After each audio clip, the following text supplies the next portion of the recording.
Hey, my name is Dylan Hayes. I'm 30 years old and I run a small electrical repair crew in Austin, Texas. We handle houses, old shops, and small offices that need rewiring or fixing after storms. It's not glamorous work, but I built the business from nothing with 3 guys on my payroll, one beat-up work truck, and a schedule that's almost always full. Most days I'm out on job sites by 7 in the morning, and by the time I get home, I'm too tired to do anything except eat something quick and check tomorrow's materials list.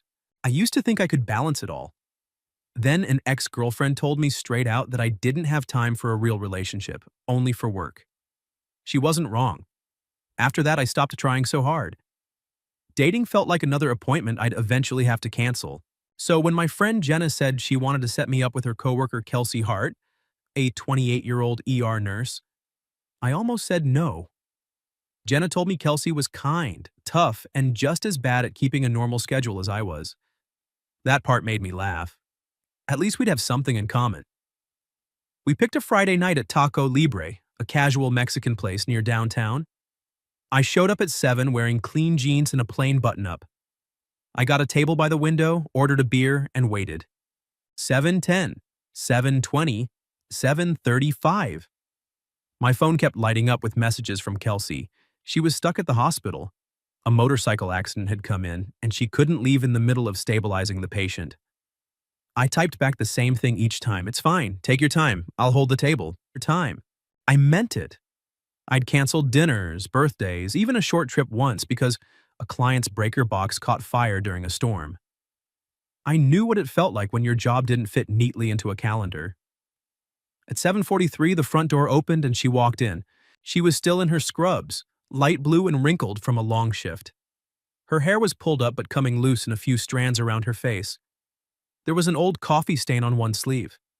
She looked exhausted, eyes a little red, shoulders tight, but there was something honest about the way she carried herself, like she had nothing left to hide behind. The second she spotted me, she hurried over, words already spilling out before she even reached the table. "I'm so sorry I'm still in my work clothes. I know I look terrible. I'm so late. I almost canceled because this is the third time in 2 months I've had to bail last minute, and I hate doing that to people. There was a motorcycle crash and I couldn't just leave.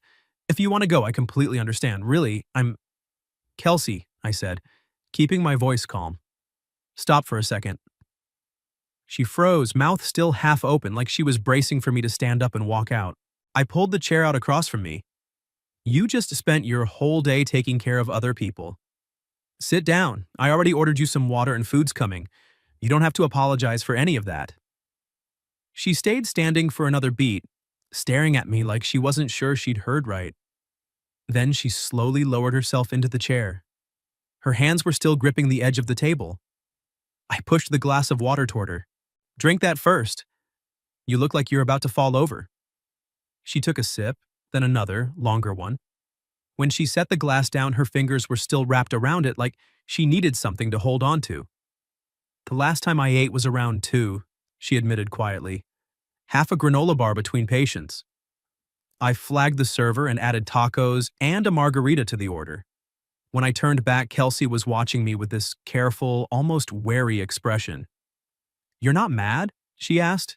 "I've canceled more plans than I can count because someone's power went out or their ceiling started leaking after rain. I get it. Work doesn't always wait." She let out a breath that sounded like it had been sitting in her chest for hours. We didn't talk about anything heavy at first. I asked about the accident that kept her late.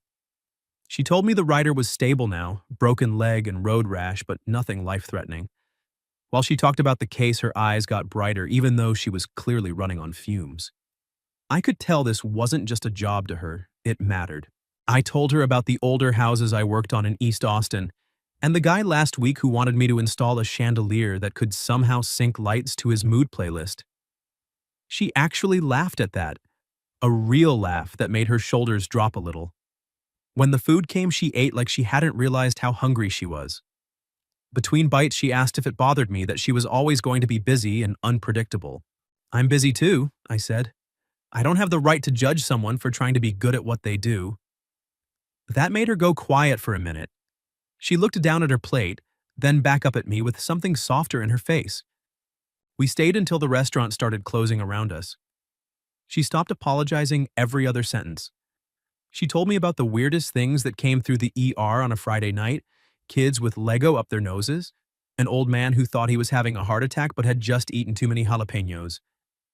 I told her about the client who swore his outlets were haunted because they made a buzzing sound only at night. When we finally walked out to the parking lot, she still looked surprised that the night had gone okay. "I really thought you were going to leave when you saw me walk in like this," she said, gesturing at her scrubs. I looked at the wrinkled fabric, the tired eyes, the way she was still standing there even though she probably wanted to collapse into bed. "I saw you exactly how you are," I said. "Tired, late, still in your work clothes, but you showed up. That's enough for me." Her mouth tightened like she was trying not to let something show. She nodded once, quick and small. Before she got in her car, I asked if I could text her sometime. Maybe set up another night when she wasn't coming straight from saving someone's life. She smiled, small but real. "I'd really like that." Like, I watched her drive away. For the first time in a long while, I didn't feel like I was forcing something that didn't fit. She had walked into my night exactly as she was. No performance, no perfect version of herself, and somehow that made everything feel quieter inside me. I drove home with the windows down, the warm Austin air moving through the truck. My phone sat on the passenger seat. I didn't open it. I just let the night sit there for a while, simple and unfinished, the way most real things start. 3 weeks later, I understood something about Kelsey Hart. Apologizing wasn't just something she did. It was a reflex, like breathing. She apologized when she took too long to answer a text. She apologized when she fell asleep 20 minutes into the second movie we tried to watch. She apologized in long, careful paragraphs when she had to cancel dinner because the hospital called her in to cover for a sick coworker. She even apologized the night I brought food to the hospital and she only had 12 minutes between patients to eat it. Every time I told her the same thing. "You don't have to apologize, Kelsey." She still did. Our second date was supposed to be simple: a new action movie at the theater near her apartment. I bought the tickets early, picked her up after her shift, and we made it inside before the previews even started. She looked exhausted but happy to be there. 20 minutes in, her head slowly tipped against my shoulder. I didn't wake her. I let her sleep through the rest of the film, her breathing steady and warm against my shirt. When the lights came up, she jerked awake, eyes wide with panic. "Oh my God, I'm so sorry. I'm the worst. You paid for the tickets and I just—" "Hey," I said quietly. "You needed sleep more than you needed the ending. It's fine." She stared at me like she was waiting for the part where I got annoyed. It never came. After a long moment, she let out a shaky breath and rested her head back against my shoulder for another minute before we stood up to leave. The third date never happened. She canceled 2 hours before with a text that read like an apology essay. She explained who was out sick, which patients needed extra attention, why she couldn't say no. I read it twice, then answered with 4 words: "Go to work, save people, we'll reschedule." That was it. No guilt, no pressure. She replied with a single heart emoji an hour later, and I knew she'd been carrying that message around like a weight she finally got to put down. After that, we stopped trying to force normal dates. We built something that actually fit our lives instead. Most mornings I sent her the same text before her shift started: "Hope you survived tonight." She usually answered hours later, sometimes with a voice note because typing was too much. Just pulled a battery out of a 5-year-old's ear. Today's off to a strong start. I'd send back something about whatever ridiculous request I'd gotten on a job site that day. One client wanted a light switch that clapped on and off, like in the old movies. Another swore his outlets were haunted because they buzzed only after midnight. Kelsey always laughed at those. I could hear it in the tired, raspy sound of her voice notes. We met when we could, usually late. Sometimes she still showed up in scrubs. Sometimes I came straight from a job smelling like sawdust and burnt wire. We sat in 24-hour diners or little taco places that stayed open past midnight, eating whatever was fast and cheap, talking like two people who didn't need to perform for each other. I started noticing the way she carried herself when she thought no one was paying attention. She was always bracing for disappointment, always ready to explain why she was too much trouble. One night after a long shift, I drove her home. She sat in the passenger seat with her eyes half closed, head resting against the window. "Dylan," she said quietly. Do you think I'm too hard to date? I glanced over. Why are you asking me that? Because I'm not stable. My schedule changes every week. I'm tired all the time. Sometimes I don't even have the energy to text back. I don't know if a normal person can handle this. I kept my eyes on the road. Lucky for you, I'm not that normal. She laughed once, soft and short. Then the sound died and she went quiet again. A few blocks later, she told me about Ryan. He worked in finance. 9 to 5, weekends off, everything scheduled in advance. At first, he said he admired what she did. After a few months, he started getting frustrated when she worked nights or canceled plans last minute. One night, he told her she would never have a normal life if she stayed in the ER, that no one wanted to be with someone who was never really there. She chose the job. He left. And ever since, she carried this quiet belief that she was too much, too busy, too tired, too committed to something that would always come before a relationship. I pulled up in front of her building and put the truck in park. For a minute, neither of us moved. Ryan was wrong, I said. She turned to look at me. The right person won't ask you to shrink, so you fit inside their life? Her eyes went glassy. She blinked fast and looked down at her hands. I didn't push. I didn't reach for her. I just sat there with the engine idling and let the words sit between us. When she finally spoke, her voice was small. I don't want to be someone's disappointment again.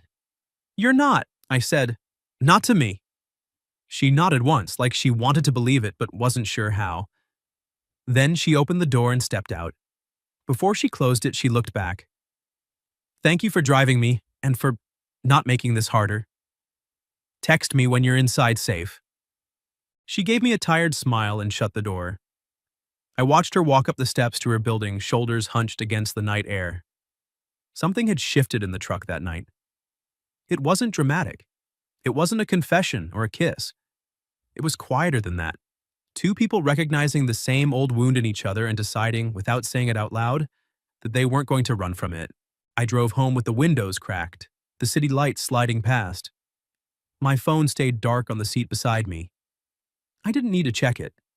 For the first time in a long time, I wasn't waiting for the other person to decide I was too much work. I was just driving, and somewhere behind me, Kelsey was walking into her apartment still wearing the day she'd carried for 12 hours, and neither of us had to apologize for any of it. 3 months after that first night at Taco Libre, Kelsey got called into her manager's office. Patricia offered her the charge nurse position for the evening shift. More money, more responsibility, more recognition. It was the role she had been working toward for years. She would be the one coordinating the team, backing up the doctors, handling the hardest cases that came through the ER doors at night. She should have been happy. Instead, her first thought was simple and sharp. Dylan is going to leave. The new position meant longer hours, more weekends, more last-minute calls when someone called out.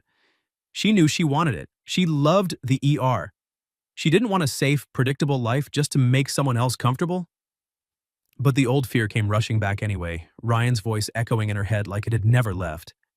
No one wants to be with someone who's never really there. She asked Patricia for 24 hours to think about it, even though she already knew her answer. 2 days later, she texted me. Can we meet for coffee?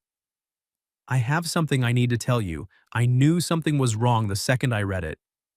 We met at the little place near her apartment, the one with the good espresso and the quiet back corner. She was already there when I walked in, both hands wrapped around a mug she hadn't touched. Her eyes kept flicking away from mine. I sat down across from her. What's going on, Kel? She took a breath that didn't seem to reach her lung. My manager offered me charge nurse. I started to smile, ready to tell her how proud I was, but she kept talking before I could get the words out. I'm going to take it, I have to.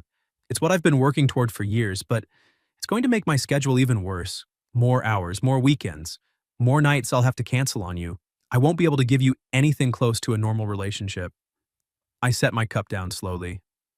Kelsey? She shook her head, eyes already glassy. Let me finish. You've been really good to me, Dylan. Too good. But I know how this ends. At first you'll say it's fine. Then you'll get tired. Then you'll realize you deserve someone who can actually show up. And I don't want to wait until you start resenting me to end this. I stared at her, trying to catch up. Are you breaking up with me right now? She bit her lip hard. I think it's better to stop before it gets more painful than it already is. I sat back in the chair. For a few seconds, I couldn't find any words that made sense.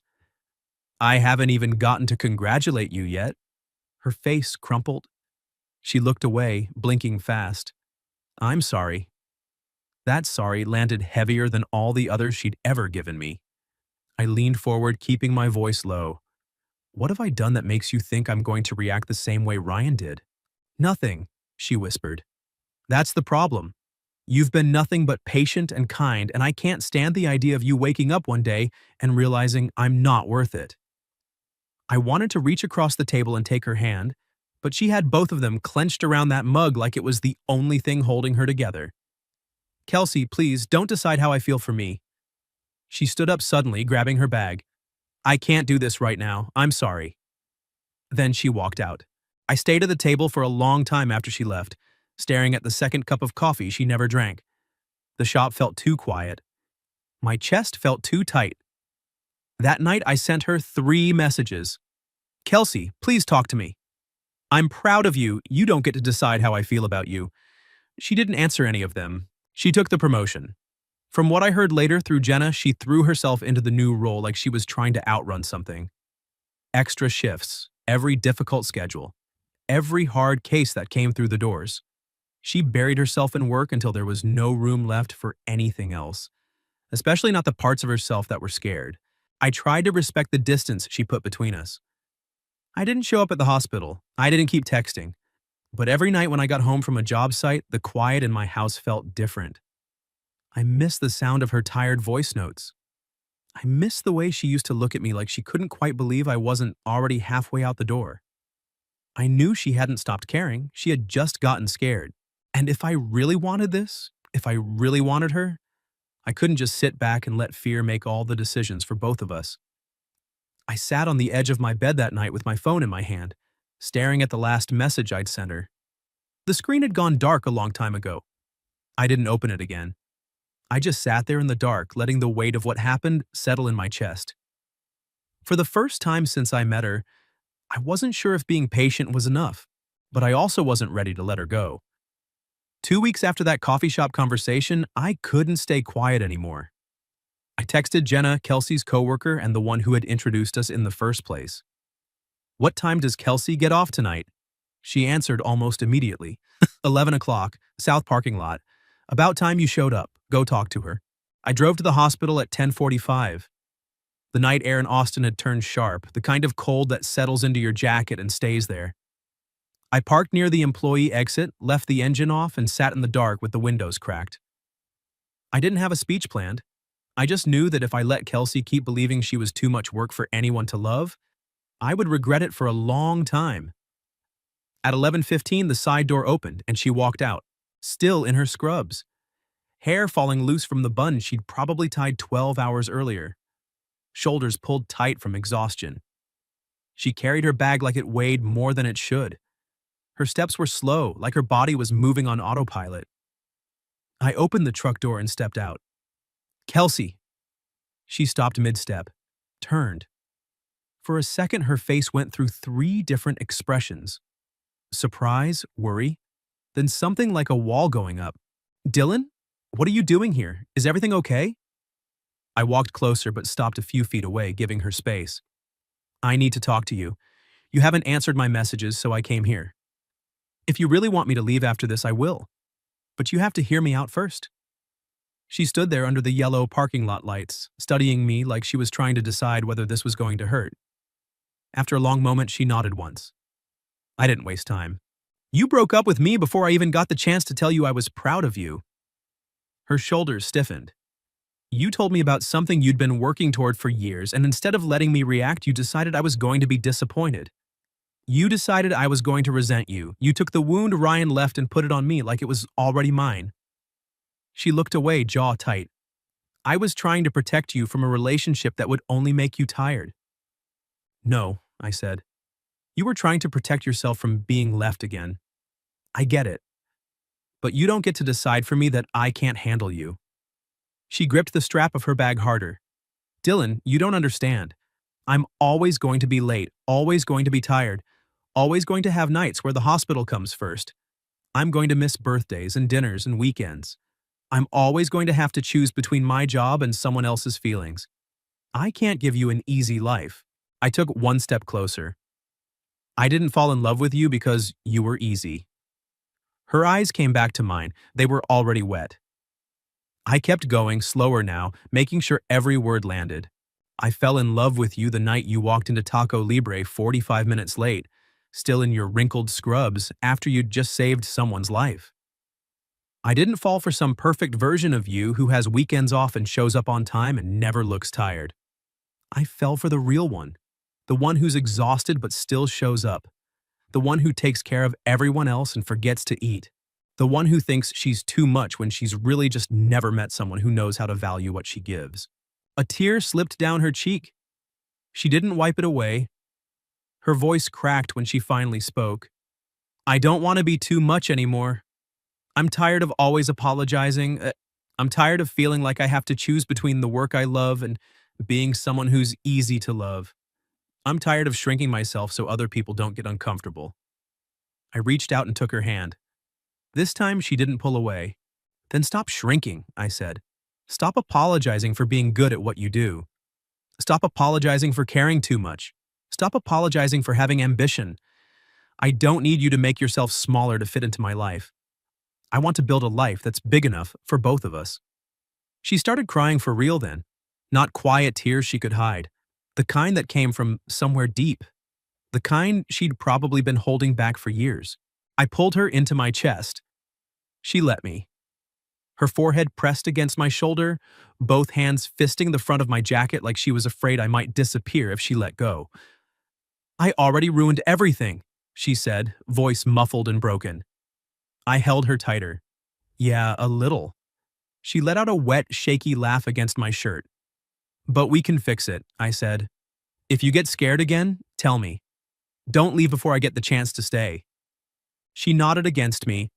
I felt her shoulders shake once, then settle. We stayed like that for a long time in the middle of the hospital parking lot. No dramatic music, no perfect lighting. Just the hum of the lights overhead, the cold air, and the sound of her breathing slowly calming down against my chest. When she finally pulled back enough to look at me, her eyes were red and tired and completely open. I'm still going to be difficult sometimes, she whispered. I know. And I'm still going to work too much. I know that too. She searched my face like she was looking for any sign that I might change my mind. I didn't give her one. Instead, I wiped a tear from her cheek with my thumb and said the only thing that mattered. I'm not asking you to be less. I'm asking you to let me be here anyway. She closed her eyes for a second. When she opened them again, something in her face had shifted. The wall she'd been holding up for weeks was gone. Okay, she said quietly. It wasn't a grand declaration. It wasn't a promise that everything would be easy from now on. It was just one word, small and honest, in a cold parking lot at almost midnight. But it was enough. I kept my arms around her while the city moved around us, cars pulling out, nurses heading home, the distant sound of an ambulance somewhere far off. None of it felt like it belonged to us in that moment. For the first time since she walked out of that coffee shop, I let myself believe that maybe we could actually do this. Not perfectly, just together. 4 months later, Kelsey was still late more often than not, but she apologized less. One Friday night, she texted me around 7. Running late, still in scrubs, haven't showered, bringing tie. I wrote back, don't apologize, drive safe, I'll be here. She answered almost immediately, I wasn't going to. I smiled at my phone like an idiot. That small shift still felt like progress. She showed up at 7:30 with 2 plastic bags and tired eyes. Her hair was falling out of the bun she'd worn all day. There was a small coffee stain on the sleeve of her scrub top. I opened the door before she could knock. How was your day? I asked, taking the bags from her. Insane, she said, stepping inside and exhaling like she'd been holding her breath since morning. Skateboarder with a broken ankle. Seafood allergy that turned into anaphylaxis. A toddler who swallowed a quarter. I can still hear the monitors in my head. I set the food on the counter. Eat, shower, sleep. That's the whole plan tonight, nothing else. She looked at me for a second like she was checking whether I meant it. You're not bored yet? I shook my head. My girlfriend shows up with food and somehow survived another 12-hour shift. No, I'm not bored. She smiled, small and real, then stepped forward and wrapped her arms around my waist. The hug felt different now, less guarded, less like she was waiting for me to change my mind. She was good at the new job. It was hard and heavy and sometimes overwhelming, but she was built for it. The other nurses trusted her. The doctors listened when she spoke. The newer staff came to her when they were scared. She still came home some nights completely drained, but she didn't say, "I'm sorry for being tired," as often anymore. I was learning how to love her better too. Not by asking her to change, but by staying steady. I brought food to the hospital on nights she couldn't leave. I fixed the wobbly shelf in her apartment without being asked. I learned when to talk and when to just sit with her in silence after a bad shift. We weren't a perfect couple. We didn't have beautiful weekends every week or post photos of date nights. Some weeks we only saw each other twice. Once in my truck outside the hospital for 20 minutes. Once at my place when she fell asleep on the couch before we could finish dinner. But what we had was real. 6 months after she started the new position, she had her first performance review. They told her she was one of the best charge nurses they'd had in years. That night we celebrated with frozen pizza and cheap wine in my small kitchen. She held her glass and looked at me for a long time before she spoke. I used to think that if I wanted to be loved, I had to be easier, more available, less ambitious, less tired, less me. I waited.